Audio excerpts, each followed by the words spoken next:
And hello and welcome everyone to the comic multiverse where the worlds of nerd meet. And you know what? You better wake the F up, sheeple. You better wake up everyone out there, because if you honestly believe that Matt and myself and this show, the comic multiverse, haven't killed people, then you're living in a friggin' dream world, man. And when I say kill people, of course I mean kill them with laughter, because we're killing them on stage and you're all loving it very much. And Matt and I are every bit the wholesome people you think we are. Yes, yes. We're not edgy Zack Snyder characters.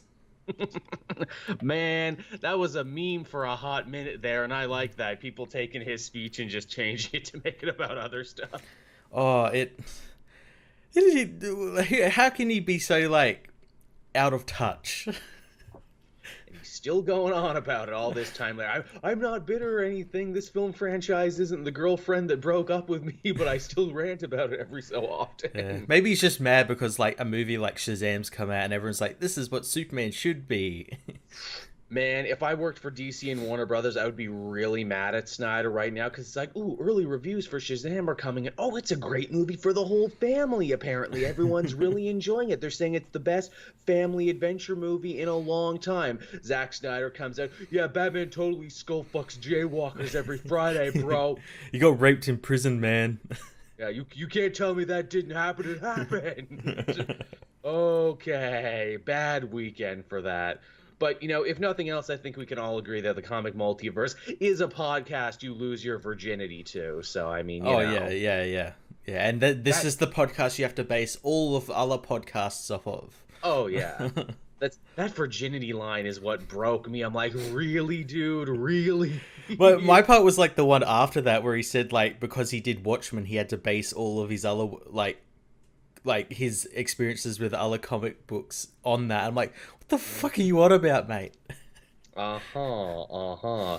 You might think that you're like the Beatles, but in truth you're really more like Motley Crue, a good enough cock rock band, but definitely what no one would say is their favorite or music that changed their lives. I know you think that. Yeah, Home Sweet Home is a pretty good song, but still. Yeah. As you can tell, I also saw The Dirt this weekend as well on Netflix. I haven't watched that yet. It's pretty good. They probably do the smartest thing, and that is they treat the real life story of Motley Crue as a big dumb cartoon, because they are themselves big dumb cartoons. Oh, that's good. I like biopics that are like that aren't afraid to get fun and all that sort of stuff. Because like they break the fourth wall, they talk to the audience, and I'm sitting there watching this, and I'm like, man, why didn't they do the serious version of this? And I'm like, no, the serious version probably would have sucked and would have been really self-important. Yeah. That was one of the big problems with that Queen movie they did, where it's like, oh, you guys are taking the subject matter way too seriously. I wouldn't want to hang out with any of you people. Yeah, and it probably didn't help that all of Queen had a say in what the movie was like, which is how it turned out the way it did. Which this movie feels like they didn't get a say in it, so that also helps. Yeah. But yeah, the Dirt's pretty fine. Cool. Pete Davidson is in it too as their manager. That made me laugh. Oh, wow, okay. I'm like, that's strange casting, but all right. Oh, man. The dude they got to play Ozzy Osbourne in the one scene, he's amazing. He needs a spin-off Netflix movie right away. I want to see what this version of Ozzy was up to. Yeah, it's not. Is it like a recognizable actor or something? I'm sure it's a recognizable British actor, but no, okay. I didn't recognize him for anything. This whole movie is filled with people where you're like, oh yeah, that guy, I know him from The Thing. Those type of movies.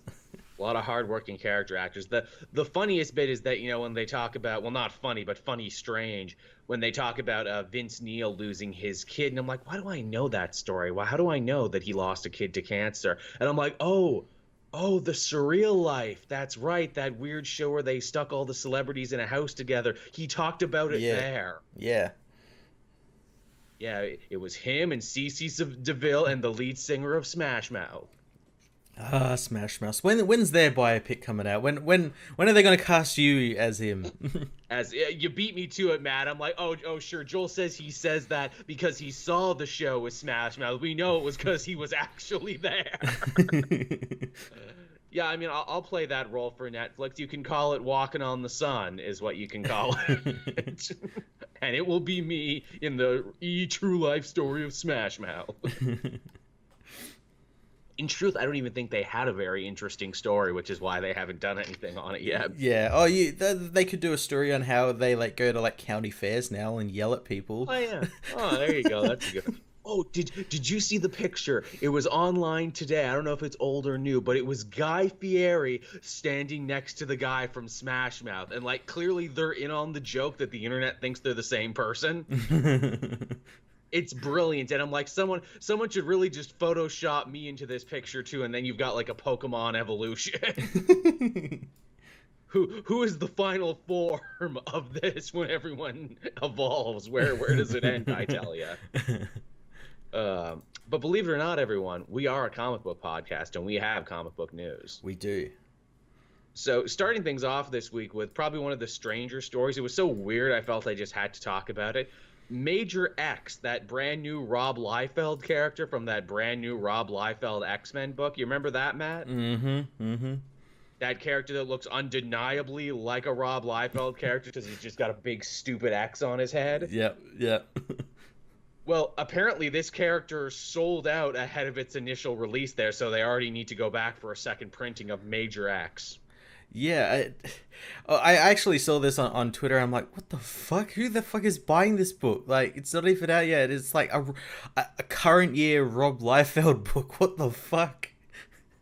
You know, for all the shit we throw Rob Liefeld's way for not being a particularly good writer, for not being able to draw feet, for, you know, lowballing people and holding out on art and everything, the man clearly has a fan base that only he can satisfy that are still hungry and horny for Liefeld all these years. And I will say this, his actual like public persona on social media and everything seems like a nice, affable guy who loves telling stories about the old days of comics, and considering how far and how shitty we've seen other writers of his ilk go, you know what? Nothing but support for you, Mr. Liefeld. You keep doing you, Rob.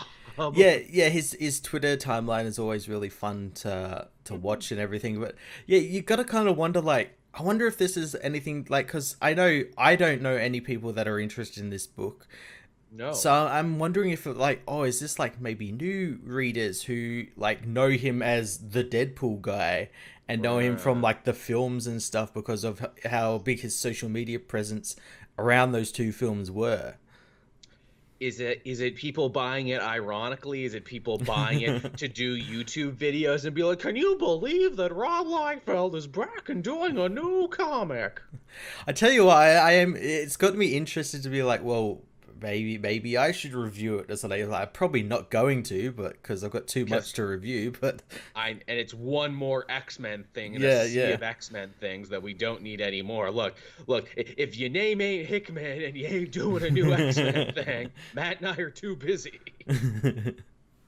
But yeah, so there's your Rob Liefeld update, everyone. If you're interested in creators from the 90s who are still hanging in there, follow Eric Larson too on Twitter. I met Eric Larson at a con a while back. He's also a lovely man. Go figure. Awesome. You wouldn't think the guy who did the Savage Dragon, who basically made a professional Hulk ripoff, but hey, that thing's still going on all these years later, and he made the Savage Dragon move to Toronto at one point. In fact, I think he still lives there. So I have to be nice to him because the Savage Dragon is basically my neighbor. He'll get the Savage Dragon to come beat your ass. Oh, that Savage Dragon always asking to borrow a cup of sugar. I know he's using my Netflix password, that jerk. He won't wipe his green sweat off the gym equipment in the building. Damn you, Savage Dragon. You know, there's certain parts of our fan base who are like, what are they talking about? What's a Savage Dragon? What's an Eric Larson? Yes. It was crazy. The same con I went to where I saw Eric Larson, I actually saw him draw, which I've never done before. He draws like no person I've ever seen. Like most people, when you see them draw, you know, they do it like they're writing. They do it like that, right? Yeah. Not Eric Larson. He stabs the page.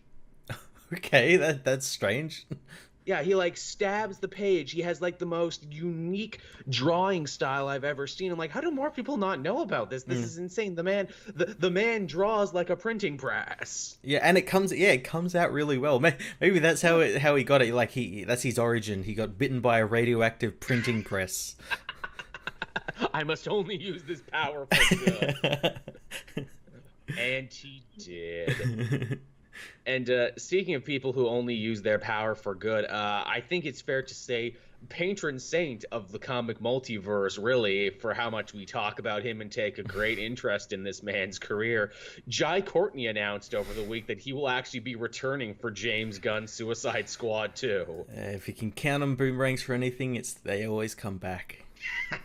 They always. I've had that one for a week. Matt had that one chambered. It's like, oh, you wait for it. You wait for it. Yeah, I was kind of hoping they'd say like Slipknot would come back, as the big villain.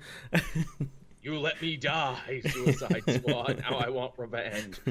I mean, it kind of makes sense because people didn't hate Jai Courtney in that movie. I would say it's probably the most they've ever used his acting skills to their potential, playing a drunk, angry, racist in the deleted scenes Australian. Well, that's the thing. Like, it played to all these strings. It's like, okay, Jai, we want you to play an Australian. Oh, I can do that. That's easy. I got it. Can do that in my sleep. Also, too, it's like, as a Suicide Squad purist, I'm like, yeah, if you're not going to have Deadshot, you do need to have Captain Boomerang because they are like the two most constant. In fact, I think Captain Boomerang has arguably been in more Suicide Squad stories than Deadshot. Yeah, isn't Deadshot actually going to be on the team still? There's like rumors that Idris Elba might be taking over as Will Smith. Oh yeah, didn't we talk about that? Isn't that official? Is that an official recast? I don't know if it's official. I think it might have just been a rumor.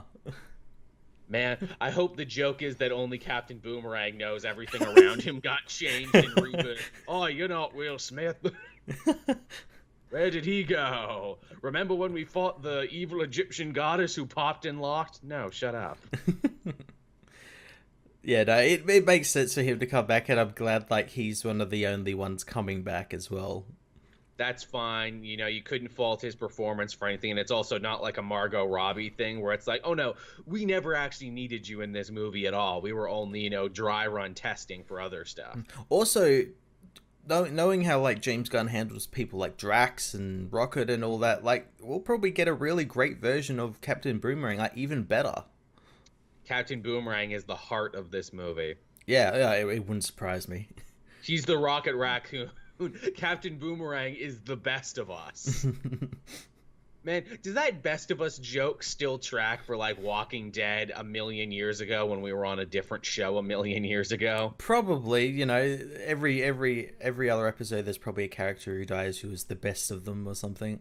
He was the best of us, T-Dog. We didn't know his real name, but we were going to list off accomplishments of his right now. Whenever we voted, he never got a say. He always stood in the back. That's why he was the best of us. Yeah, he kept quiet. God bless you, T-Dog, wherever you are. Now, after that, we actually have some surprise Power Rangers news. I wasn't expecting to talk about this. So those Boom Power Ranger comics, I hate myself that I haven't been able to keep up with them because they were so goddamn good, and they keep making more of them, and they keep going on with great writers and great creative teams, and they've actually just announced a brand new one, and that is Psycho Rangers, the Psychopath. Yeah, every now and then I get like a glimpse of like a cover or like some interior art of one, and I'm like, God damn it, I really wish I could read this without like being completely lost on what's happening. Yeah, you look at it, it's like, that looks fucking dope. In fact, I think that's kind of what they want this to be, where it's like, no, you can pick this up, it's a fresh start, because it deals with the Space Rangers, with Corone, of course, Andros' sister, the one who invented the Psycho Rangers. Now they've returned for some reason, and they're not alone. There's a brand new Psycho Ranger, Psycho Green. Oh, nice. Which there never was a Psycho Green before. No. Again, I wonder if they're going to square the circle of like, okay, but what are the Psycho Rangers now? Because when it started, they were monsters that took ranger forms. They had like true forms. And then later, when Andromeda brought them back, they were like robot simulations, something. They were real but not real. Yeah, I imagine we'll probably get something that's like both of it. Like, yeah, they're like half alien, half robot, weird monster things or something. And again, too, it's like I like in the solicitation for this, they're like, the Psycho Rangers were one of the greatest foes of the Rangers of all time, programmed to only feel hate at all times. I'm like, man, that's a pretty good villainous motivation. Why are you so bad? I'm programmed only to feel hate.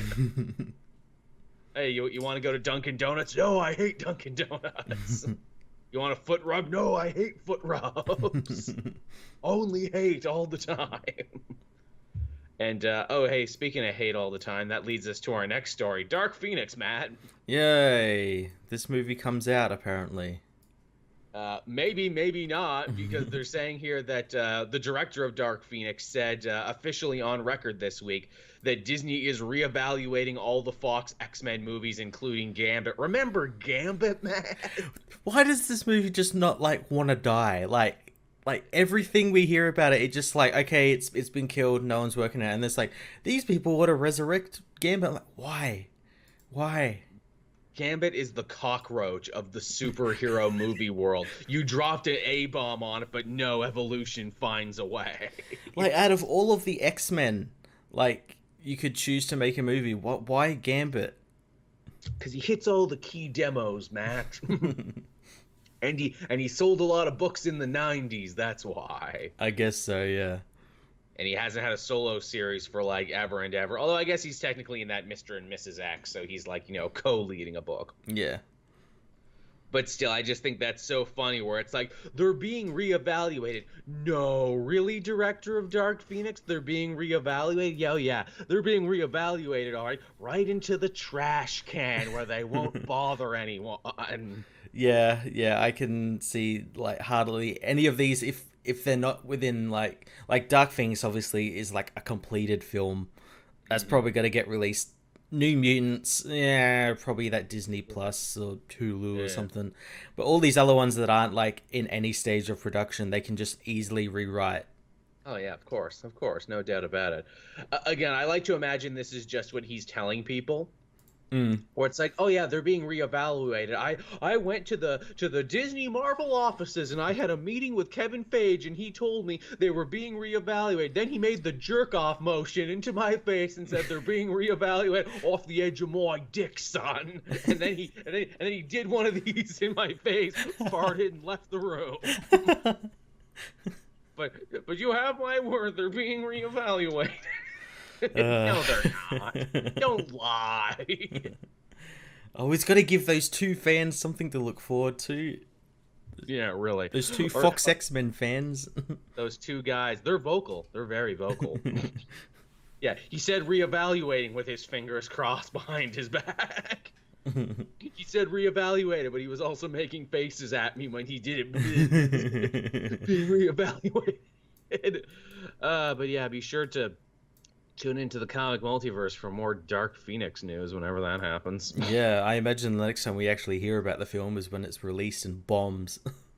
Yeah, and even then, I'm in no particular rush to see it. No. Although I am in a rush to really see how they're going to try and sell the movie that is Weekend at Bernie's. It is a corpse that we're propping up. And hoping that people will see it. In fact, I think the last time we saw a trailer, the whole the whole like tactic that they were taking was like, oh, see the end of the amazing franchise. Oh, it's all coming full circle. It's all led to this, the end. And I'm like, really? That's your best selling point? It's over now? That's not a great selling point. It's honest, but it's not a great selling point. Yeah, no, yeah, that's not something you really want to sell your movie on. X-Men Dark Phoenix, we promise they can be good again after this one. X-Men Dark Phoenix, we really want your money one last time, though. Yeah, humor us, please. Can we have your money one last time? Speaking of weird shit there around the Dark Phoenix movie, apparently the actress who played Storm in that last one for like the whole like 10 minutes of screen time she had, apparently she piped up this week and she's like, nah, I personally don't care if Storm gets together with Black Panther in the later movies. And it's like, lady, do you think you're gonna get to keep playing her? Yeah, you're not gonna get to keep playing her. And as well, like them getting together in the comics, like they were really good. Yeah, for a while.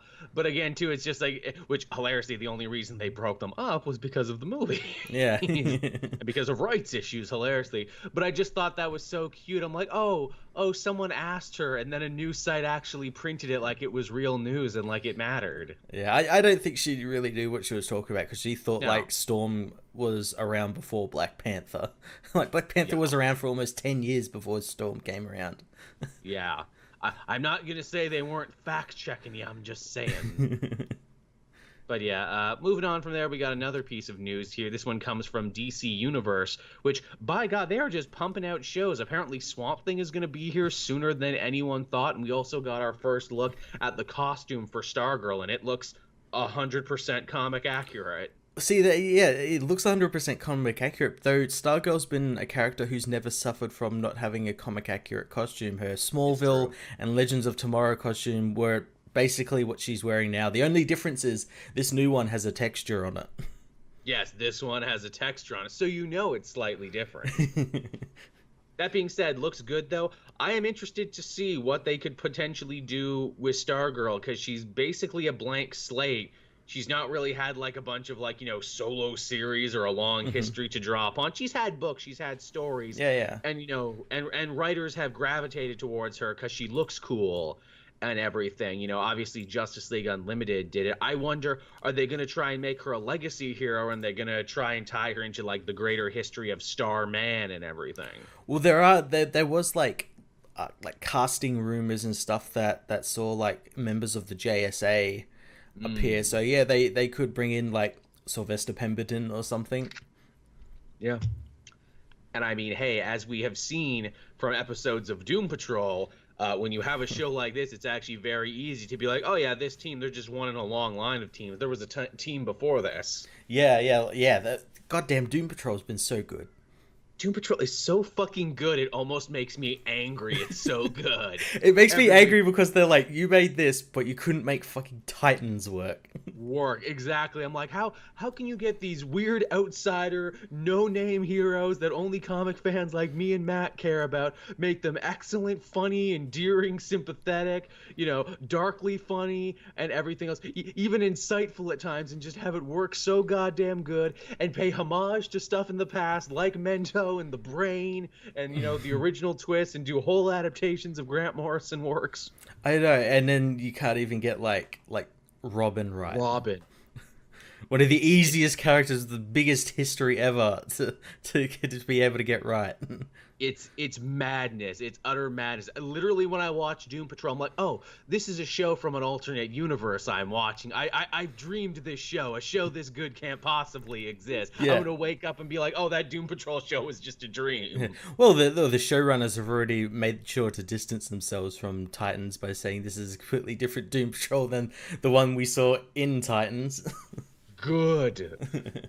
Oh, this show is so good. It's making me fall in love with Cyborg all over again. He's such a good... He's a character. He's an actual character. With only a few minor changes, they've put out probably the best version of Cyborg we've seen in over a decade. He is human. He is relatable. He is sympathetic. That last episode was genius, where it's like him on a dating app, where it's like him on Tinder. Yeah. And like you really feel his pain to where it's like, oh, you're like a dude. You're like an amputee, right, is the thing. This is what you're going to, and you're afraid people will judge you for it. And that bothered him more because he's like, no, I'm different than these Doom Patrol people. I belong on the Justice League. I'm a face hero and everything. Only to have a moment like that and being like, no, I am one of you weird outcast freaks. Yeah. It's like the writers realize, like, no, he's not really one of these, main heroes. He's like a Titan or a Doom Patrol member or something. He exists on these teams because of this. Again, they did so much good shit. They even called back to his thing where it's like, do I say booyah a lot, Grid? You've said it 31 times in the last however. That constitutes a catchphrase.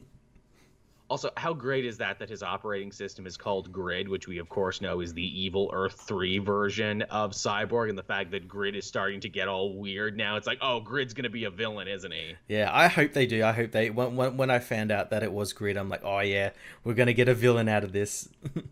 Well, heck, we see the picture that Jane painted of Cyborg standing over a bunch of dead Doom Patrol members. I'm like, oh, Grid goes nuts, takes over him, and tries to kill the Doom Patrol. Yeah. That's what happens. Yeah. Goddamn, Doom Patrol is good. And apparently, too, not for nothing, but I actually talked to some people who saw like 12 minutes of Swamp Thing. Mm-hmm. A lot of it was behind the scenes. A lot of it was just longer versions of what we saw on Twitter of like them setting up the swamp. Yep. They say the show looks great, and that from what they saw, it looks like it's actually going to be like something of a weird police procedural. Cool. I could see you do something like that with Swamp Thing. Yeah. I like the idea of Swamp Thing being like a bit of a mystery and be like, no, man, he's like the shark in Jaws. He only has to come out when you need him to come out. Yeah. That's exactly how you should do that, especially with a character who, for most part, is probably going to be mostly CGI or at least a big guy in a costume. Like, can't show that all the time, so just keep him in the shadows and show him when you need to. Again, like Mr. Nobody in Doom Patrol, it's like, no, he's there. You feel his presence. He only shows up when he needs to show up. Yeah, and he's the narrator as well, so... Again, hey, let Alec Holland narrate his own show. I'm fine with that. Yeah. And I'm Swamp Thing, the Elemental. I don't know why, but I always thought this is what Swamp Thing sounds like. Kind of like Eeyore. Oh, I'm sad. My body got burned up. I need to fight Anton Arcane and his unmen. Oh. Will Swamp Thing ever take a lover? Yes, sometimes, and it's really weird that depending on the writer. Depending on the writer. Oh, am I a man or am I a human? Or sometimes it gets retconned to, or Alec Holland did die, but I'm just remembering him, and it's the whole thing. Man, as Doom Patrol showed us, you can do so many weird characters on DC Universe and have it work. I hope they keep doing that with Swamp Thing. I hope Animal Man shows up in Swamp Thing. I hope, like, Brother Power shows up there. I hope all the weird characters show up. Yeah, I think we're definitely going to get all these weird characters. But, we've gushed enough about the DC Universe. It's looking up. Friggin' Doom Patrol is awesome. I have high hopes for Stargirl and what it can potentially bring. Hey, in the picture, too, you see a big robot behind her. That's clearly her stepdad, Stripes, which I think that's great. We're going to get Stars and Stripes. Yeah, I can't remember who they cast as him, but they cast someone, like, rather famous. Ooh, cool. Oh, I think it's Joel McHale. Oh, shit, really? I think. Well, I mean, obviously I have to support that choice because legally all Joels need to support each other in all their endeavors. Yeah. So good on him for that. It's me, Joel McHale, Joel Silver. We all hang out together in the special Club of Joels. It's a very exclusive club. Now, what else do we got here? Detective Comics got a brand new logo to go with its brand new Tomasi run post issue number 1000, which we'll be talking about when we talk about what we read this week. Yeah, I'm not too fond of that logo. It looks very Fisher-Price, doesn't it? I'm glad it exists. I'm glad they're trying to differentiate it from King's Batman, but at the same time, I'm like, you could have worked a little harder on it. Yeah, it looks like what is that? I can't remember what they are called, but they're like they do like the superhero girls comic, like, with the big heads and the small bodies. Yeah, looks like something like from that. Yeah, something like that. Again, it looks like a toy logo. You're absolutely right. And there's a lot of blue on it, which I appreciate. They're leading with the blue and yellow, where it's like, hey, this is what Batman used to look like. This is what he actually looks like now in this book, because he wears blue and black in the other one. Yeah. So we're seeing a costume difference, which, again, they haven't bothered to explain why that costume difference exists. It's Tom King being Tom King. Again, I think it is, because I'm sure they're eventually going to say, oh, yeah, Tom King's story took place in another universe. That wasn't really in an hour after Batman's, like, hit his head on something. Yeah, that wasn't a real Batman. That was a different Batman. He was dreaming the whole time. They're gonna do something like that. I feel it in my bones. As soon as he's done, they're gonna do everything in their power to try and sweep that under the rug and say it didn't happen. Yeah, they're gonna do something. They're gonna, like, one more day. They're gonna have Batman make a deal with the devil. Trigon. Yeah, with Trigon. It's like, I want the last couple years of your life. Why those years specifically? Stop asking questions. Yeah, Just do it. Specifically between this date and this date.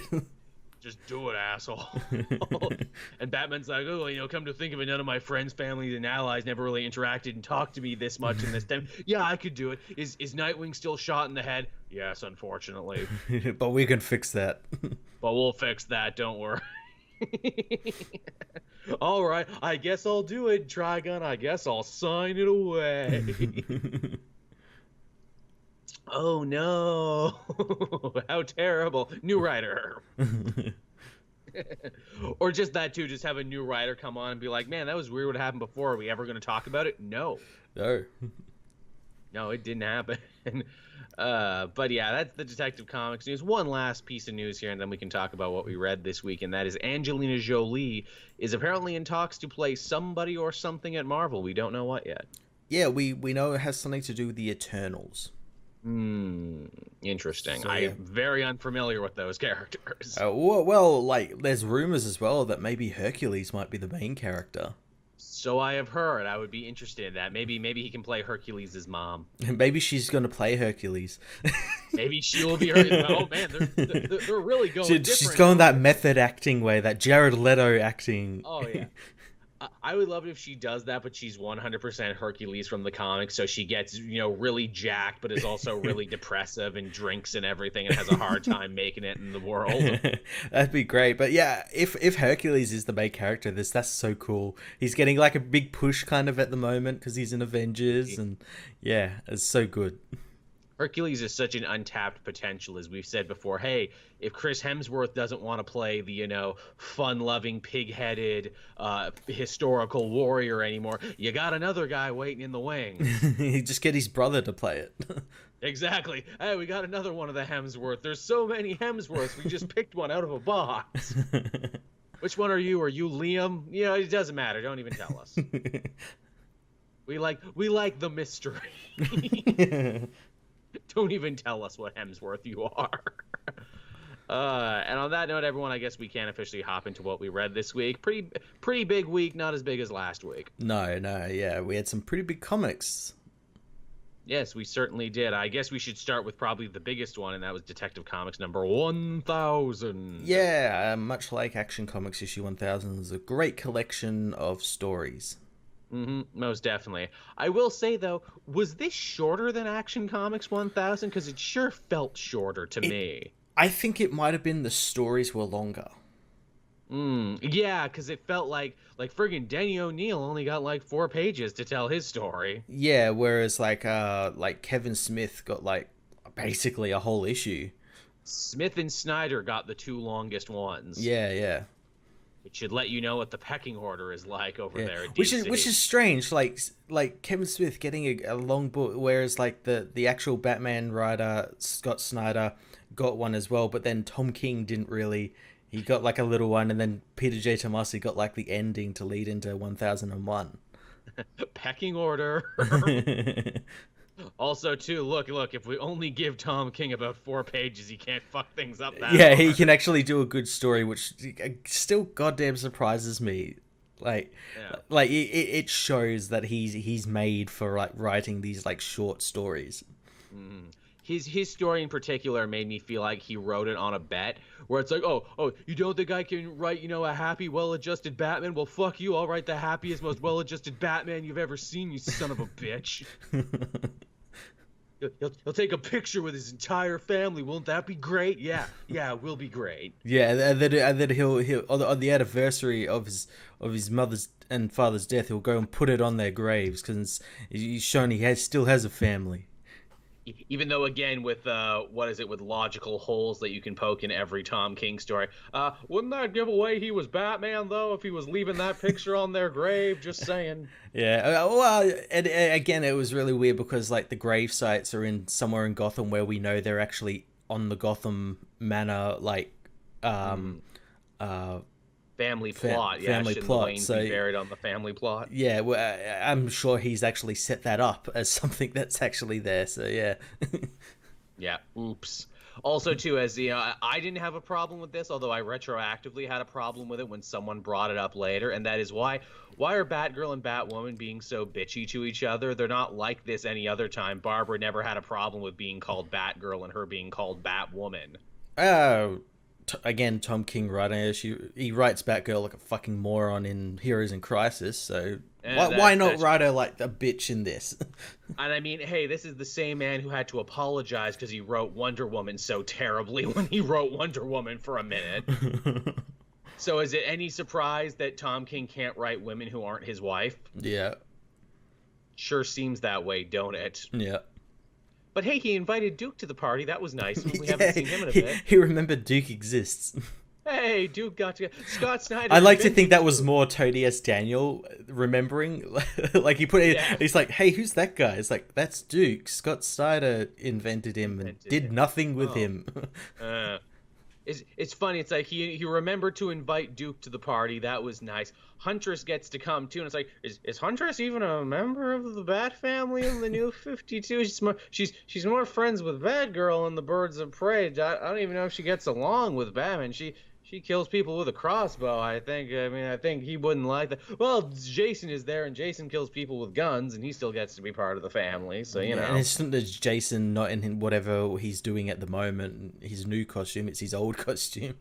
Yeah, also that, which also leads to be like, what? And, well, I guess because Nightwing 2 is also there in his old suit. Yeah. So this was before he got shot. This was just before he got shot in the head.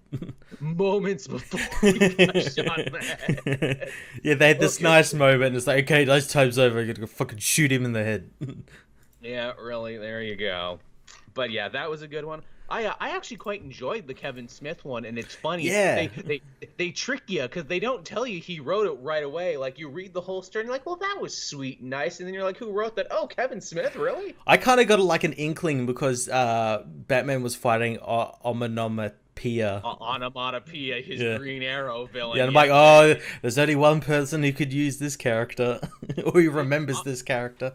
I'm a big Green Arrow fan, and that went right over my head. And then when I read his name, I'm like, of course. But yeah, that was a sweet story of Batman trying to buy back the gun that killed his parents, which Alfred says, isn't that a little fucked up and macabre that you want to keep that around in your trophy room? No, I'm not going to do that. Yeah, he like melts it down and makes it into the armor that's on the bat symbol, which is really cool. It is, the weapon that harmed me as a child will literally protect my heart as an adult. Yeah. And I'm like, oh, that's a nice metaphor. I like that. Yeah. Scott Snyder's story was really cool as well. Yeah, a nice little detective yarn. It's funny. It's all about Batman joining this super secret detective club. Yeah. And they show him a big room full of unsolved mysteries. And I'm like, ooh, is that going to be the framing device for this story? He's going to take a mystery off the wall, read it, and that's going to be the thing? No. Yeah, it seemed like they were doing that, but it also seemed like maybe this was Scott like setting stuff up for like whatever he will do in like the next couple of lines. I could see this being like, oh, this is like a reference to those stories that were in Metal, like how he had like all the Batman stories on that shelf. Yeah, and like the books that went missing and everything. Yeah, I could see that. That'd be fun. Yeah. I'd be all for that. Warren Ellis had a pretty good one too. His story was probably the most straightforward. His story was like, what if Batman was the most badass motherfucker ever? What about that? and he was.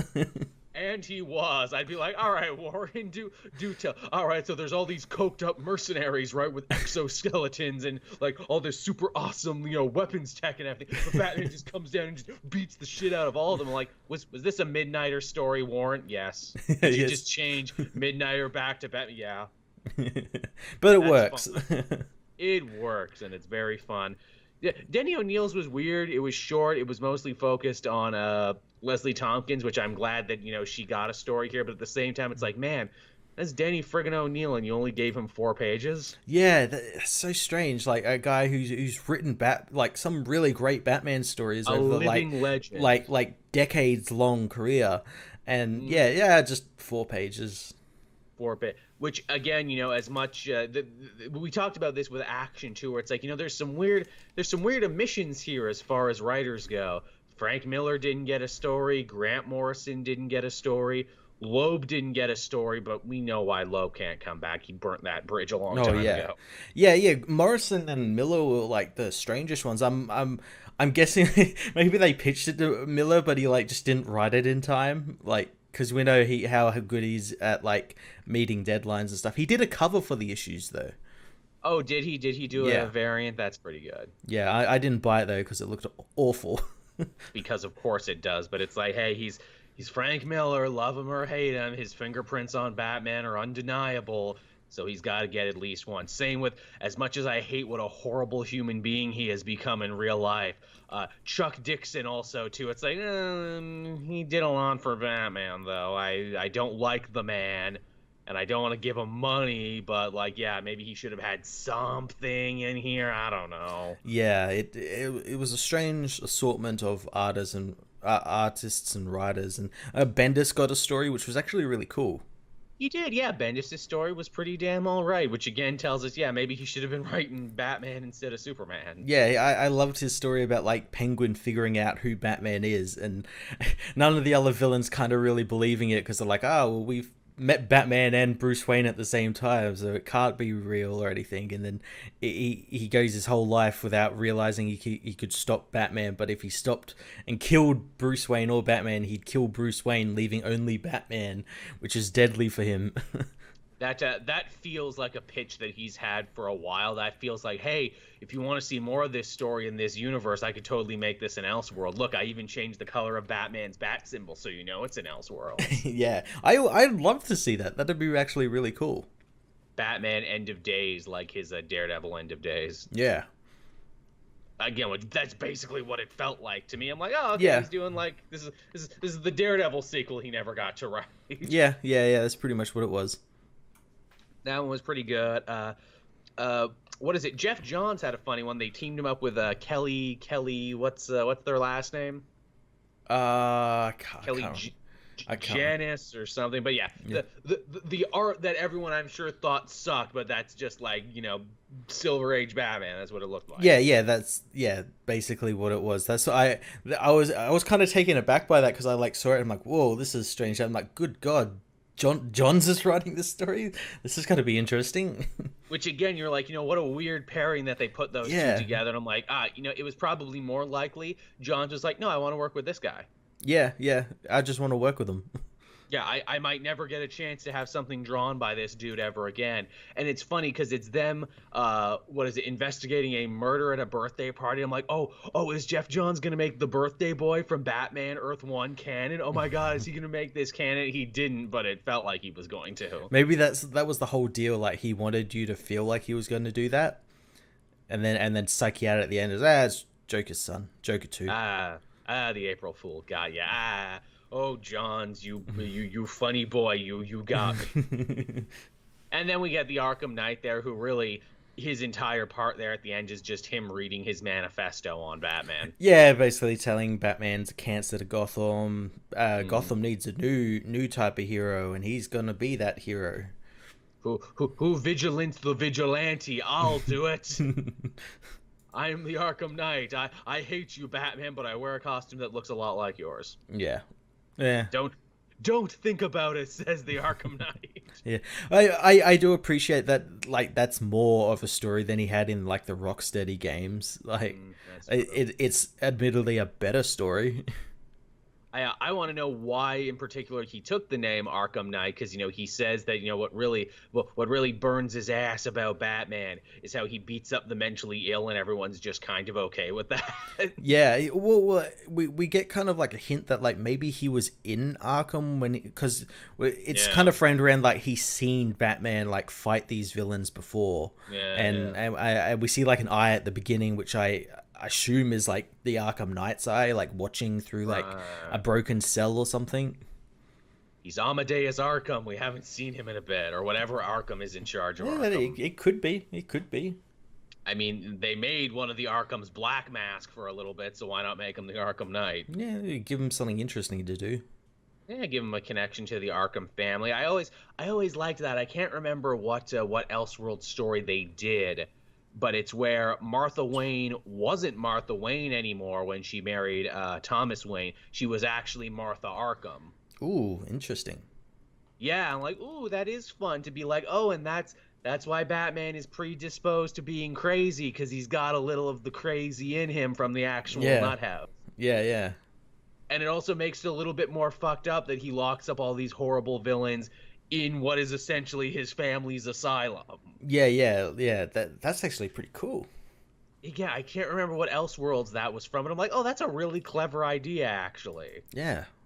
And then to tie into where it's like, well, who were the Arkhams in the greater history of Gotham City? What was their deal, and why is their hospital a hell on earth? Was it always like that? Mm-hmm. Or did Batman make it that way? Mm-hmm.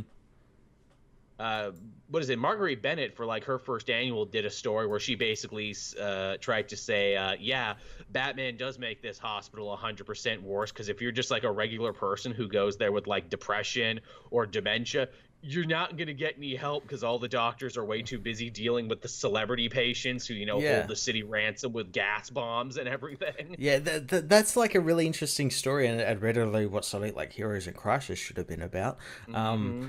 Yeah, like what happens to just like the actual crazy people who just like ran naked through that shopping center, get sent there. Like what happens to them? Oh, they just get dumped in a cell and left alone. Yeah, with literal monsters, by the way. Yeah. That's what Batman's. And I'm not even talking about the literal monsters like Killer Croc. I'm talking about the figurative monsters like the Joker. Yeah. That would be like a really interesting book. Yeah, it's like you wonder why no one ever gets better in Gotham City. Yeah. Well, they kind of did that with that Dan Slott story, Hell on Earth. Warren White, the Great White Shark, he was just like a white-collar tax cheat criminal, but then he goes to Arkham and he gets spat back out as a supervillain. It literally made him worse. The place does not help anyone. No. But yeah, that was Detective Comics number 1000. It was pretty good, but if you twisted my arm, I would actually probably say Action Comics was better, or at least more precise and concise. Yeah, better accompaniment of stories, and like the writers they chose were a bit more in line with it, whereas this one had like kind of like, why is this person getting on this over this person? And yeah, this one almost felt where it's like, how long did it take you to staff this one, guys? It feels like you might have, this was a bit of a rush job. Yeah. Or it's like, well, we can't get Morrison because we don't want to distract him while he's writing Superman Year One, and we can't get Morrison because he's writing Green Lantern. We don't want to distract him. We can't get Quitely, and we can't get Neil Adams, and we can't get any of these other people because we're fighting with them. Yeah. And no, we won't go crawling to Loeb, and we don't need the blowback of Dixon. But yeah, so that was that one. What else did you have this week, Matt? Well, we had Action Comics issue 1009. Yes, we did. The continuation of Bendis's actually getting pretty good Superman story. I would say it's probably the best thing he's writing. Yeah, it's a story that's actually like concise and consistent and makes sense.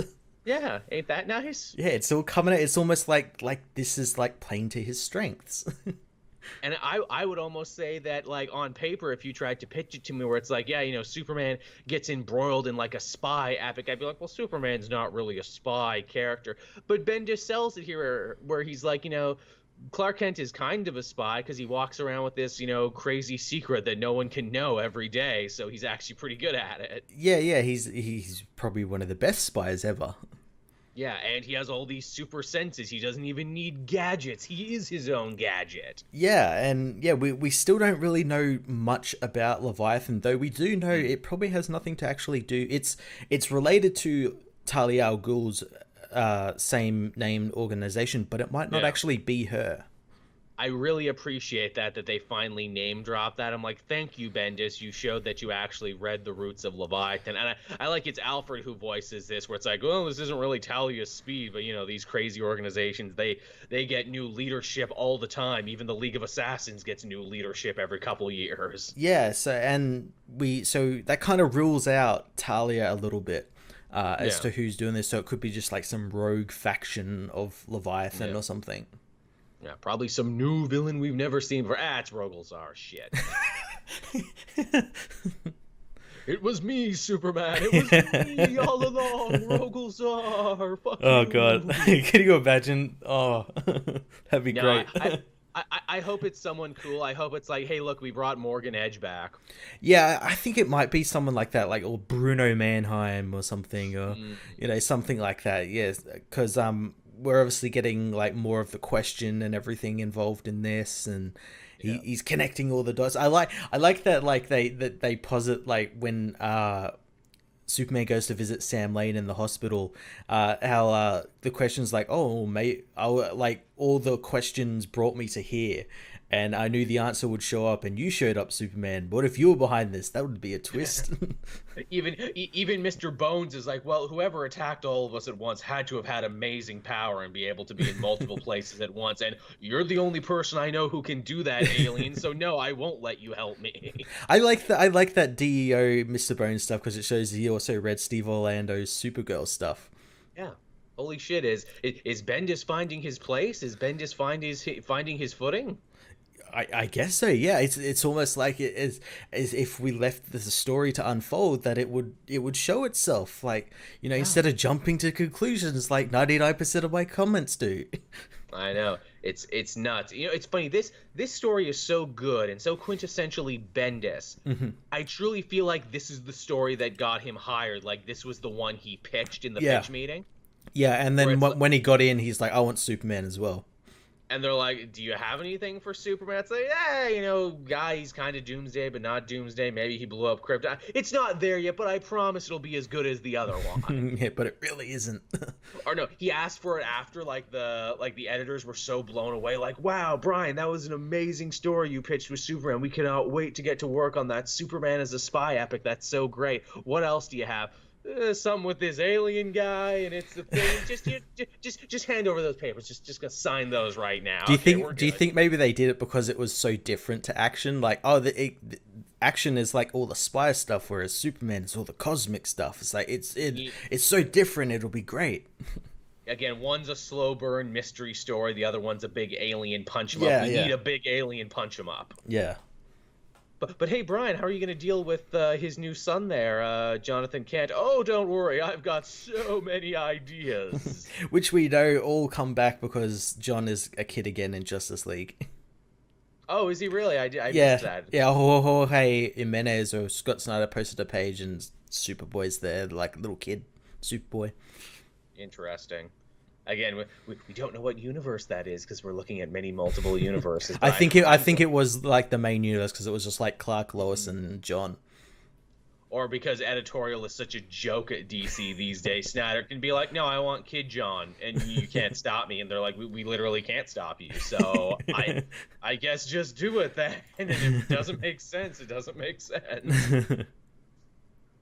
But yeah, that was a good one. I am into Action. I am digging what Bendis is laying down. And I like the Golden Age ending of it, where like Clark has like some Kryptonian device that like changes him into a British spiral spy. Very, very Golden Age. You're absolutely right. When he could just pull shit like that out of the ether all the time. Yeah. I'm looking forward to that. Me too. This is the Bendis book where I don't put it to the bottom of the pile every week. I'm like, no, I'll get to this eventually. This is the one where I'm like, no, I legitimately do want to read where this goes. Yeah. And it's only going to get bigger because there's going to be tie-ins and Matt Fraction's going to have one. There's a lot of stuff going. Yeah, lots of cool stuff. Yeah. I guess on the opposite end of the spectrum, I had Amazing Spider-Man number 18, the second part of Hunted. Ooh, I haven't read this one. I only just read issue 17. You didn't miss much in this one. This one was actually a little uneventful, all things considered. Is this one a tie-in, like one of those .hu ones? No, but it feels like it should have been at some point. Okay. Because literally we spend most of the time with other characters who aren't Spider-Man. Okay. Spider-Man, his whole basic thrust here is that he's trying to get some of the other supervillains to join forces with him, right? Like like the Gibbon and the Armadillo and like, you know, the really lame animal themed villains. Mm-hmm. And Vulture, he's being a real dick and being like, "Oh, you can't trust the Spider-Man. For all you know, he put us in here." And all the other villains are like, "Yeah, that's right. I guess we can't trust you, Spider-Man. Fuck you now." And he's like, "Ugh, I tried." And then, like, the other end of the story, we see, Taskmaster finally turns on Black Ant, as we knew he had to, because a Black Ant is an animal. Yeah. Although I joked to him, like, well, technically he's an LMD and has been an LMD for years, so he's not really an animal. He's a robot. Do robot animals count? Yeah. So that made me laugh. Also, too, you remember we saw all those hunters show up in Kraven costumes at the end of the previous issue? Yeah, yeah.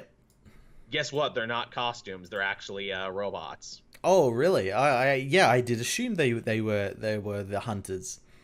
That's what I thought too. Arcade has an amazing scheme on top of a scheme here where it's like, look, all you rich 1%er hunters, you guys love to cheat. You love it easy and everything. Why would you go out in the field and risk getting punched? Put on my handy dandy new VR goggles and you can take over your own robot rig and send it into the field. Oh, okay. In fact, if you give me your credit card information right now, you can customize your own robot with loot boxes and your choice of weapon. You can even put your Twitter handle on it if you want. You can get the arcade bucks. That's literally what he's doing. Arcade has become EA. You want your robot to do the floss? Just pay me some money and we'll let you do that. Like, that's literally what he's doing. That's literally the joke. And I'm like, man, who knew Nick Spencer felt so strongly about the current state of gaming that he wrote this aside? And the other interesting aside is actually Mary Jane, because we actually get to see, well, what the hell does she do with herself while Spider-Man's off saving the world and everything? And the answer is she's actually getting a little fucked up. She's losing time. She's killing small animals, which, it's Jesus.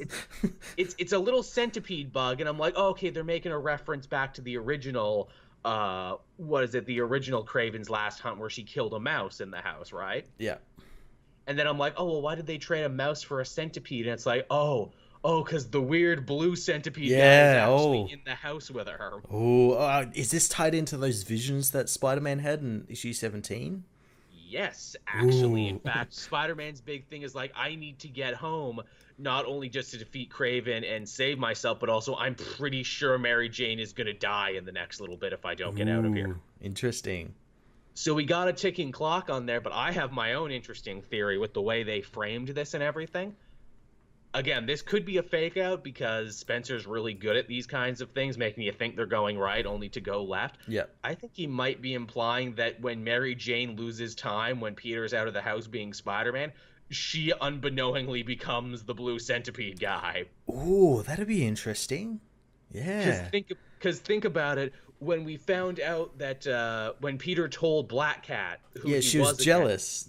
The blue centipede was jealous and pissed off, even though Mary Jane wasn't, even though Mary Jane was understanding.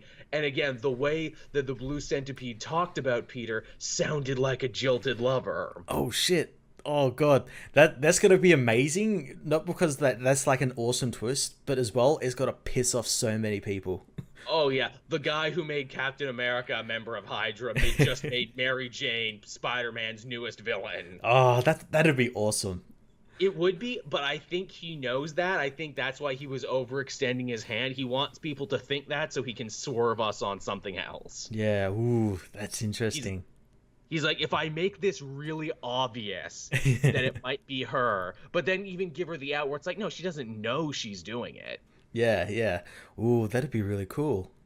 And then it's like, yeah, see, I brought them back together, and now it's going to hurt that much more to find out that her time with Spider-Man has created this crazy alter ego. Yeah. Oh, that'd be cool. Because remember, too, the Bandage Man's whole deal is like, oh, I'm going to destroy Peter Parker. I'm going to do this. I'm going to do that.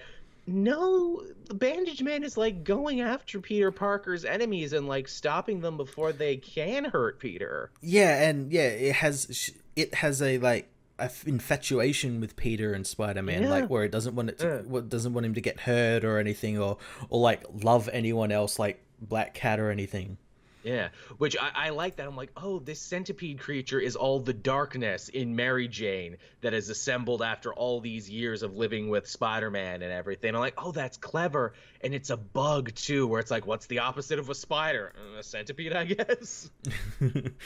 Do centipedes eat spiders, or is that the other way around? Yeah, I'm sure there's probably like some centipede that does. Because I'm trying to think, is this like an owl-bat thing where it's like, well, why did Scott Snyder choose the owls to be Batman's new enemies? And then it's like, well, in the wild, owls are actually known for eating bats and taking over their nests and everything. And they can move by day where a bat cannot. Yeah. But yeah, that's my theory. I could be totally wrong, or in a month everyone's gonna say, Jesus Christ, Joel, you were so right. Hey, we've been like more right than wrong on this show. It's true. Yeah. Yeah. Yeah, we always think we're joking, and then we turn out to be right there. Like when we said the Dominators were going to be the villain in a CW thing, and turns out they were. Yeah. But yeah, so that was Spider-Man, everyone. Not a great issue, but an interesting issue in its own weird-ass way. Awesome. The Hunted story alone has been really cool. It has been. I've enjoyed. This is probably the most I've enjoyed a Spider-Man event, and I don't even know how long. Yeah.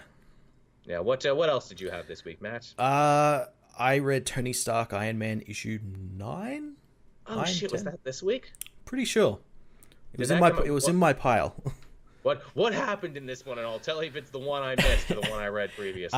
So we get more of like Controller fighting Wasp and Manticore, but most of the issue is Amanda and what's happening in the virtual world, which has been turned into like 1960s Iron Man, including a theme song. Yes, I read this. Including the theme song. This is an old one. Yes, I read this one. Yeah, this was a really cool issue. It's very fun. It's like completely out of left field where it's like, okay, this controller stuff is fine, but let's do like a callback to weird 60s Iron Man. Yeah, where he had like roller skates and stuff. And he drank and busted commies for no reason. yeah, and Amanda's like obviously being changed into the original Black Widow. That was a real clever pull. I'm like, some people straight up aren't even going to get this reference. Yeah, because she's a commie and it's the 60s, so like, he's got to fight those commies. All because of Motherboard, who is pretending to be Maria Stark because the AI's gone mental. And we learn that from Aaron Stack that it's because of controllers inadvertently damaging her. I like that a lot, that this isn't just another Tony Stark thing that went nuts. This actually had a reason for going nuts. Yeah, and it connects both of those stories together in a way.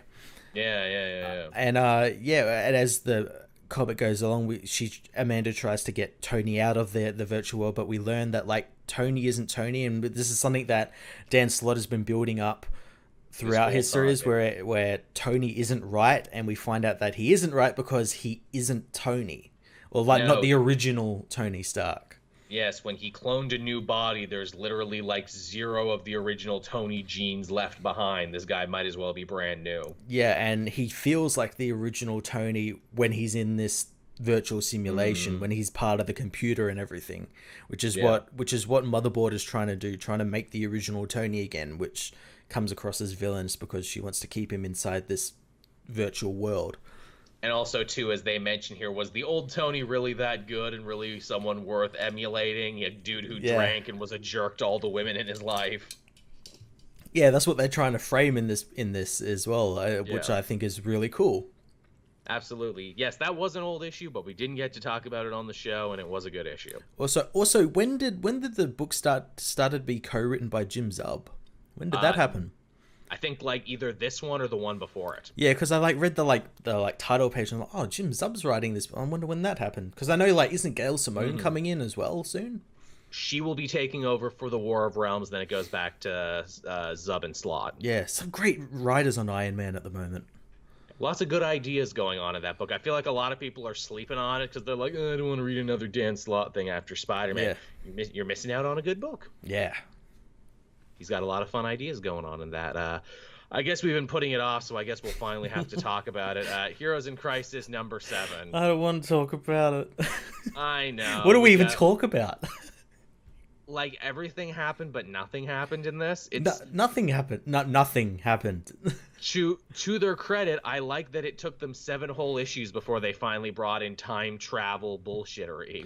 Yeah, which, again, makes no fucking sense to me. With 2 issues left, and they solicited a brand new issue, which means there was a time when he only had 1 issue left to solve all of these problems. Yeah. Issue 9 I think was meant to be like a special one shot, and they're just like, we'll just call it issue 9. Yeah. Yeah. So where do we start? Okay, so we see Wally in this issue, but it's Wally after the murders at Sanctuary, which is of course impossible because wasn't he murdered there along with everyone else? Maybe not though, because he's in a world of flowers and he talks to one of the flowers, apologizes for hurting it, hits it with Speed Force energy, I guess, and in doing so brings the dead Poison Ivy back to life because that's a power Wally has now. Yeah, apparently the Speed Force can just reincarnate people, like bring people back from the dead. So it's a god power now. Like this thing solves so many problems in the DC universe now. Oh yeah. Again, like with time travel, and I guess you could call that power time travel since he sped up the thing and like kind of time travel-ish. He shouldn't have any time travel powers whatsoever. No, because of Flash War. That's broken now. The Speed Force has been dislodged from time and space, which makes the next part really ridiculous because Booster Gold is like, yeah, you know, the body of the Flash we found, it was displaced from time by 5 days. Maybe Wally went back in time and tried to stop all of this, assumedly trying to stop himself, because again, they further heavily implied that it was actually Wally who killed everybody. Yeah. And this is him trying to fix it, which again makes no sense because how is he supposed to be able to time travel? Because they've said they can't. Yeah, and again, they reference Skeets, and like, Skeets doesn't have time travel now. No, thanks to you that wrote that story. yourself. Yeah, you fucking wrote that story, motherfucker. Yeah, but then I forgot. That's like Tom King's whole like Batman and Heroes in Crisis thing, but then I forgot. Yeah, but you wrote it. Yeah, but then I forgot that I wrote that. Also, too, it's like, okay, so in the last issue, we found out that it was absolutely 100% Booster Gold that killed Wally. Well, he killed this Wally, who was from a different place in time. So maybe he didn't, but maybe he will in the future. But he didn't now. But also, we were pretty sure Harley did it. We don't know. And it also does not matter at all who killed Wally, because we might be able to find him displaced in time. But maybe we won't. We don't know. Yeah, but still Roy and everyone else is dead. We can't bring them back. But yeah, the one thing that frustrated the shit out of me this issue was just like no one talked. No one talked to it. Like this whole thing with like Booster and Harley fighting everything could have been solved if they just stopped and talked. Absolutely. Like, but no, we'll be, you know, Batgirl and Ted Cord, and we'll just like stand back and watch these two try and murder each other.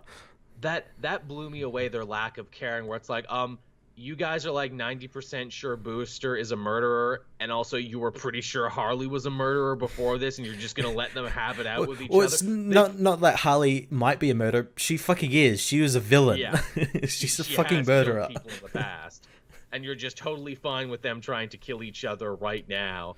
And that's not good. You want to talk about people not talking? Here's the part that bugged me. Flash goes to Batman. It's like, oh, you know, Booster Gold beat me up, but I knew that he's the one who killed Wally. Hey, don't you and Batman hate each other now? Didn't you have a whole story about how you're not friends anymore? There was a whole tie-in that like where like you don't bother trusting each other anymore. Yeah. You know? Oh, but King didn't write that though, so he. But I forgot. but it was in your book, Tom. Yeah, but I didn't write that book. Also, too, it's like, okay, so now you know, and now you know you got to find Booster Gold. Why aren't you calling in the Justice League? Oh, because the story would be over if we did. Yeah, why aren't you calling in all of these heroes to track down Booster? You have access to the Hall of Justice, which is every hero in the DC universe. Just call them in. And then we do the same thing again with the Four, where it's like, okay, we got to find possibly time-displaced Wally, but let's keep this team small because we don't want to spook Wally. You're all fucking strangers to Wally. In fact, one of you might very well have killed him or might kill him in the future. Also, too, if you spook him, you know he's the fastest man in the world, right? It's not like you could catch him or anything. And the thing that fucking Booster says, where it's like no one suspects us. They only suspected us all of murder. I'm like, well, they didn't. It's the fact that you were telling them that you murdered him. Yeah, the fact that not you're a fucking. Only one of you is actually a killer, and that's Harley Quinn. Yeah. Again, but only a couple pages ago does Booster Gold, I did it. Maybe I did do it. I don't know. But maybe I will. It's a thing. This story hurt my head. Oh god, it's so shitty. And this is a story that's meant to be about like mental health and mental illness and all that sort of stuff. And like there's none of that anymore. Like the first 2 issues had it, and then they just like completely dropped it. Superman had a speech and it was done. I'll tell you what, Tom King, if the point of this story was to really, give the reader an idea of what it is to be depressed, good job. Because I feel depressed every time when I read this. Yeah. You really brought it to life. And who's the main character? Like, we have to have a character that, like, we have to follow and be invested in, but there isn't. Like, give us something and, like, show us, like, all the effects that this story is having, because at the moment it's not having any effect except for, like, on these characters here. Like, it's no big world-ending effect like you said it was going to be. Remember when the Puddlers, remember them, threatened Lois Lane to write a story about Sanctuary, or they were going to leak everyone's true identity to the world? What happened with that? Yeah, including Superman's identity. Like, yeah, no, I forgot. Remember when they made a big deal that when Steel died, he had, like, Joker laughing teeth in his chest cavity? What happened to that? Yeah, oh, nothing. Yeah, whatever.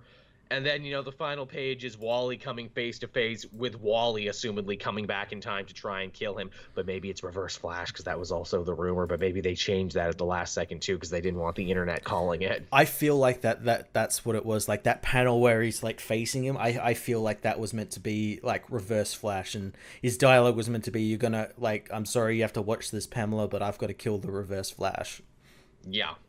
Which, again, we don't know. That could still be the last-minute twist of being like, oh, but it was actually the Reverse Flash, though. Or it could have been, like, the opposite, whereas, like, instead of Wally actually dying in Sanctuary, the Reverse Flash died, and Wally was the one who killed him. Right. And maybe the story was meant to be about Reverse Flash or something. I don't know. The best thing about this issue is the cover, because it's Superman, who does not appear in the book, yelling enough. It's almost like the artists, like, no. is taking the piss out of the book now. It's like, yes, enough, please, let it end. Either that, or again, as we said, with the Looney Tunes issue of Batman from a couple weeks ago, maybe Tom King's just a giant troll, and maybe he's laughing at us super hard trying to understand. Maybe he's just having a great time and counting his money. I'd love to see, like, the sales, like, figures on this book, because they can't be good. I know his Batman goes up and down all the time. Oh, yeah, it does, yeah. Like, here's the thing. Like, his last couple Batmans, Conan sold more. Jesus. I know, I said the same thing. I'm like, well, it was a first issue and they're giving him a really good push, but still a time and place where Conan the niche barbarian outsells Batman, any Batman at any point in history. Yeah, that should say something. Don't worry, we got him for a couple more issues. Oh, God.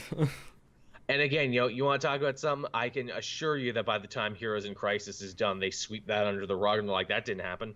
Well, it's not affecting any other book. Like, if it was, no. Like, we'd be saying, like, and pick up this issue of Heroes in Crisis for this reference and this reference.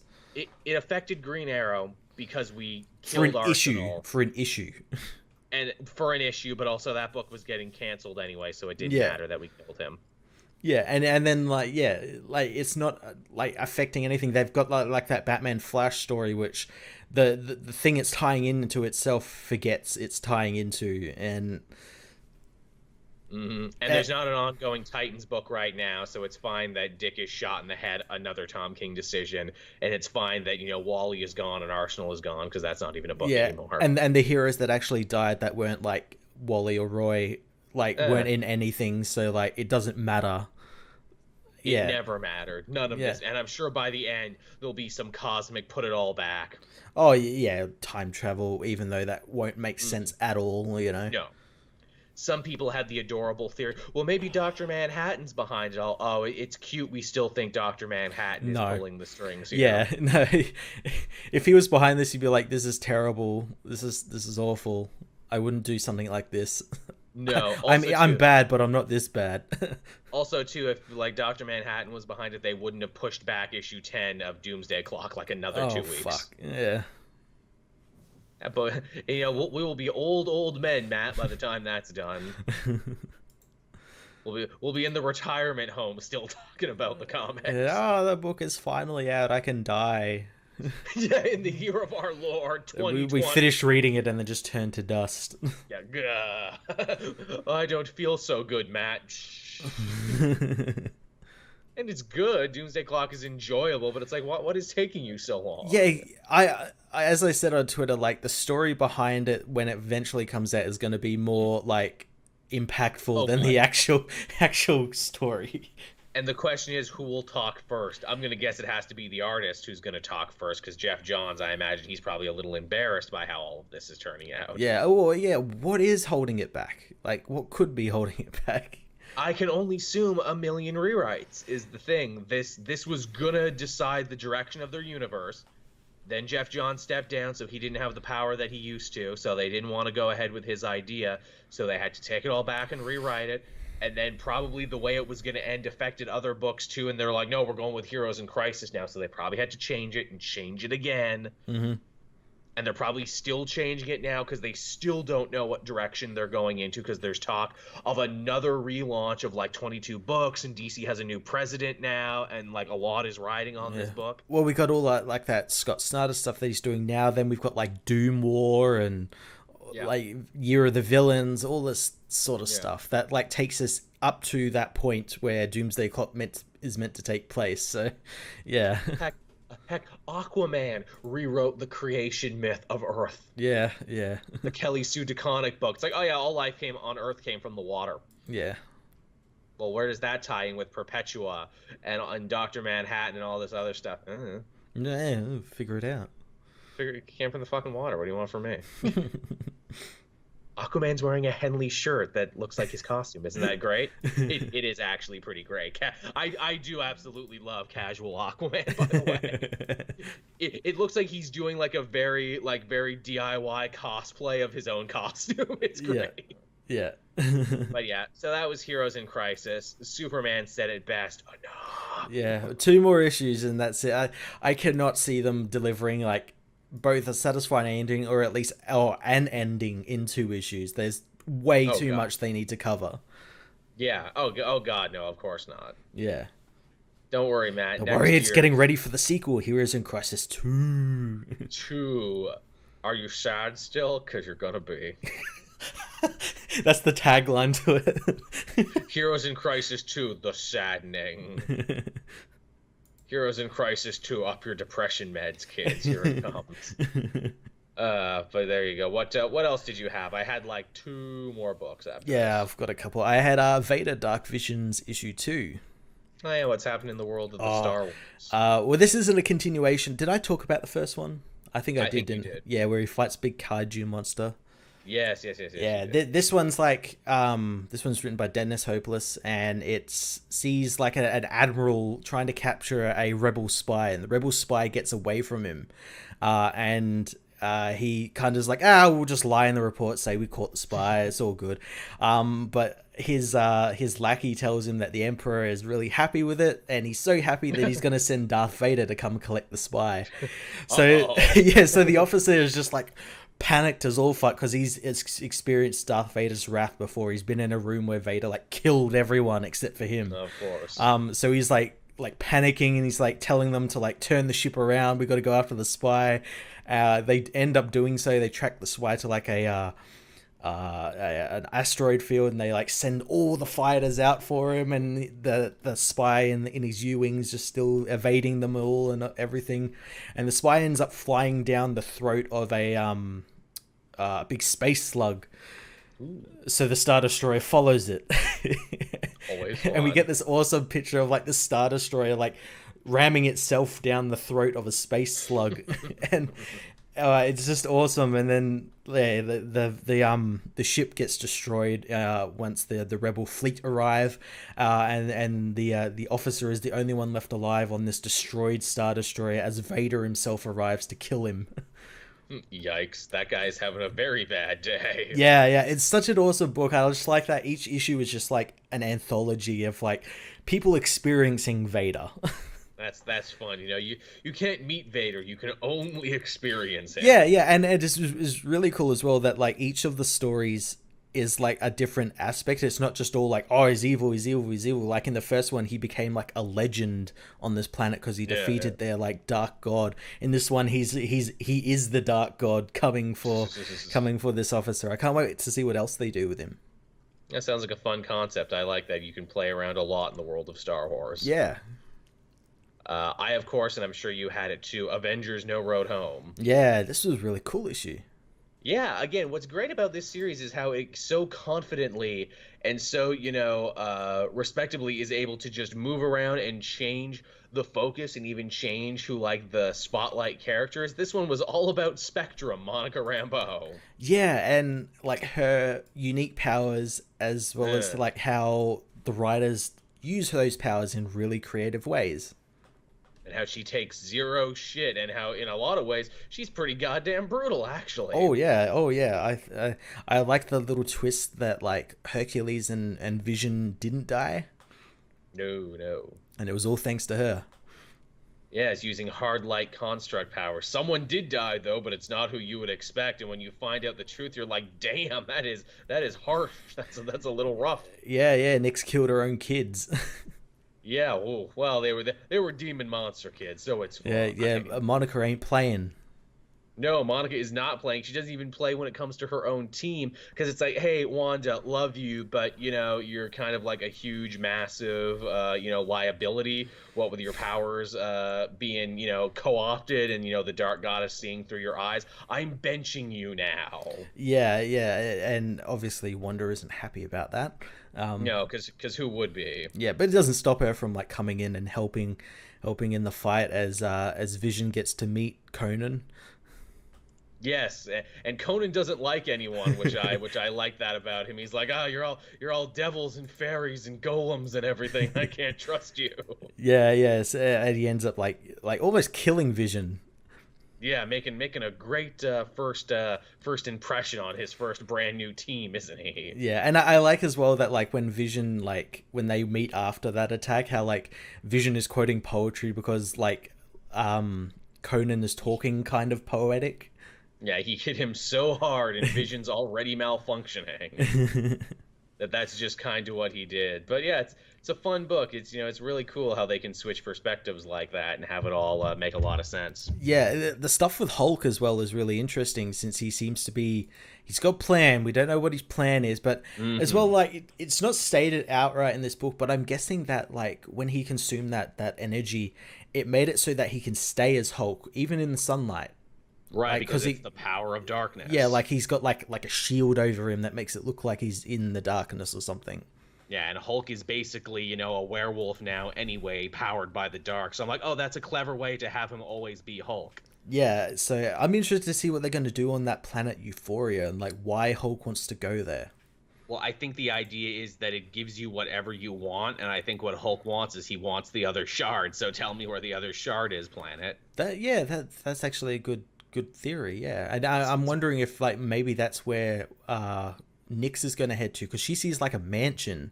That Or little something. house, yeah. Oh, Yeah. that's almost certainly where it's all headed. Yeah, so that'll be interesting. It will be. I like too. This series is almost over too. It's 7 of 10. Yeah, yeah, and it's chugging along at a nice pace. Yeah, I think this one is way better paced than what is it? No Surrender actually was. Well, it also helps as well that they don't have as many characters as that one. No, they kept it nice and small. Yeah, which is really great. Really great. Absolutely. Also, hey, speaking of books that Jim Zub wrote, I would be remiss if I didn't mention this. He actually launched a brand new indie series this week on Comixology. It was like a stealth release. Ooh, what was it? He sent me a copy. It's called Stone Star. It's like a Ooh. space western, tech western. Ooh, Looks nice. very much like a Cowboy Bebop style setup. Oh, nice. Yeah. You can get that on Comixology right now, everyone. It's a mini series to start. 1 of 5 just came out. You can get that for $2.99 Canadian. I don't know what that is in American. But yeah, this looked interesting. I should probably look at it either on stream or on one of my other channels because I did get a copy. Yeah, looks fun. Awesome.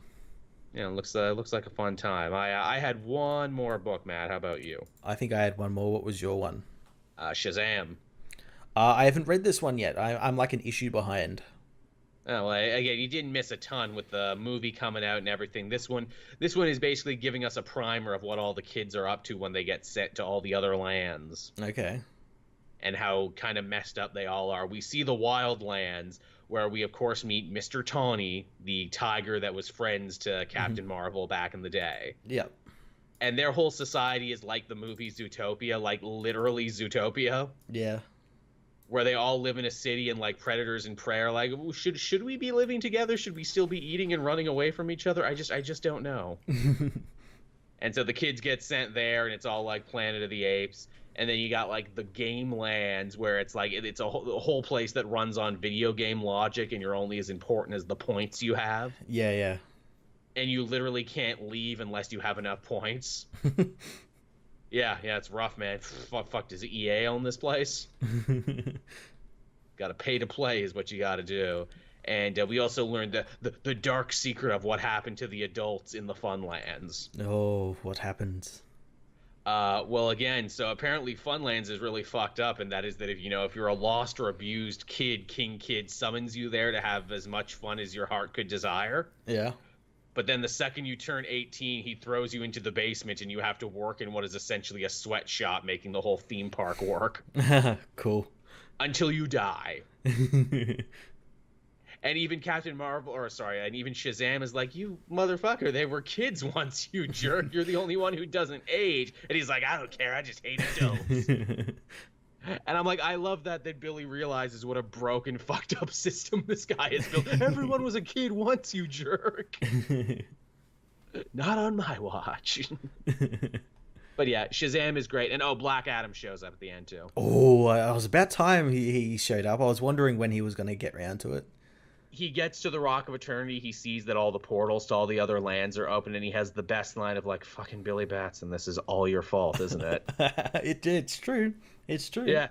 You broke everything, you little jerk. And I love this idea where it's like, Black Adam's the only one who can save Shazam and his friends. He's going to be the one. And I'm like, I kind of like that too. Black Adam showing up more as he was in the old comics before the New 52, where he's like, I'm a good guy and a bad guy. I'm kind of an anti-hero, but, I'm not a dick all the time. And I'm like, yeah, square that circle from the Black Adam who was totally evil in the beginning of the New 52 Shazam to the Black Adam most people like, where he's like, I'm complicated. I'm closer to Doctor Doom. Yeah, I wonder if they're going to, like, kind of make him, because, again, it's John's writing it, make him in line with, like, how he is in Doomsday Clock.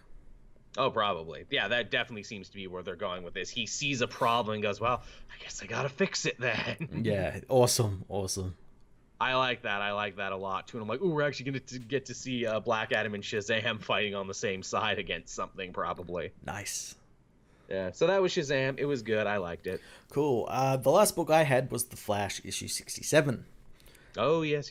What's happening in this book? Yeah, so Trickster, after last issue, we got, like, his origin. This issue, he enacts his big plan, and it happens when Flash is out of the city. Yeah, Flash is over in Opal City dealing with the cult of the Black Lanterns, the Black Hand, stopping them from bringing back Necron. Interesting. Ooh, because there was a great Flash story built around Necron that was basically one more day, but done right. Yeah, and it's interesting because, like, the priest that's trying to sacrifice the kid to bring him back notes that the universe is broken and everything. But yeah, Flash does that, and Flash takes him to Iron Heights, and he goes to Iron Heights, and and everyone's like really happy and like cheerful and happy that he's there and everything, and he's like kind of, what the fuck's going on? Even Warden Wolf is like really happy to see him and everything. Well, that ain't right. And then later on he goes to work, and he finds that the evidence locker is completely empty, and he asks like Kristen, like, what's going on? He's like, oh, there's no crime in the city anymore, not even a speeding ticket, like nothing is going wrong. And he wonders what's going on, and he meets Kristen's new boyfriend, who is James Jesse. And Flash doesn't recognize him, like know who he is. Right. And Flash knows something's wrong, and he's got to find Commander Cold. So he goes and looks for him, but he can't find him, and that's where he starts getting detective skills, because Commander Cold was taken by the Trickster. So he starts piecing things together that something's not going right, and he goes and meets Detective Burns, and she basically says to him, you have to be happy, otherwise he won't be happy. And so we're doing like a Twilight Zone episode, or he'll put you in the cornfield. Yeah, and we basically learned that the Trickster has the whole town, the whole city under his hostage, and he's done something to the people, whereas like because Burns like spoke out about him, she like headbutts a desk multiple times and like all this sort of like something's going wrong with all of the people and they all need to be happy, and they all go against Barry because Barry knows something's wrong. Think only happy thoughts. Yeah. Think only happy thoughts. I'm really intrigued to see because it's not really all explained like how he did all of this. So I imagine like next issue is going to explain it all. But that's pretty cool. That's pretty cool. That is a very interesting re-envisioning of the Trickster to make him more than just a Joker knockoff. Yeah, it actually makes him like a threat. Yeah, very much so. That sounds fun. That sounds. I gotta sit down one day and read me some Flash. What with that Flash year 1 starting up, that actually looks really good. Yeah. Oh god, it's the book everyone sleeps on. It really is the most slept on book. If we were to do an award show, the multis, the comic multiverse awards, that would be the one most slept on book. Flash, all these years going. Well, that sounds good. Is that everything then, Matt? Is that everything we have to talk about? That is everything. Alrighty then. Well, thank you everyone so much for watching and listening. We hope you enjoyed it as much as we did. As always, you can check this out on Wednesday mornings on the Cape Joel channel. But if you're a patron, you'll actually get the show first before anyone else. And you can become a patron for as little as $1 a month. We try and get this show up right away. Then there's, of course, the audio versions over on SoundCloud and iTunes. I try and put those up on Thursday when I can remember. Sometimes I don't remember. I'm only human. But yeah, do we have anything else, Matt? Any other new projects? Any things you want to talk about? No, not at this moment. No. Keep an eye out for my Shazam review, which will probably be up around the time this video goes up. Yeah, you'll get to see that first. Lucky. I guess too. I guess I can talk about this. This is new. This just got announced. If you are going to be in the Vancouver area, July 6th to the 8th, I have just been announced as a guest for the inaugural Geektopia Con out there. Nice. Yeah, it's their first year. It's half Comic-Con, half charity. What is it? Stomp out bullying and everything. So I thought that was a good cause. I'm probably going to have a panel of some kind. I don't know what that should be yet. In fact, hey, that's good homework for everyone who watched to the end of the episode. What type of panel would you like to see me do? What would you like to hear me talk about? Because I can't think of anything at the moment. I blew my wad too early in the last one I did when I talked about Canadian identity in comics or comics in a digital age. I can't just keep doing those two over and over again. What else am I good at, everyone? Also, do I need a slideshow? I don't know if I can do a slideshow. Do I need one? Maybe. Tell me if Charles Joel if he should do a slideshow down on his web zone, and he'll send you a pizza roll. All right, then, everyone. We can bring the show to an end there. So thank you for watching the Comic Multiverse. I have been Joel. I'm Matt. And we will see you all again next time. Bye-bye. Bye.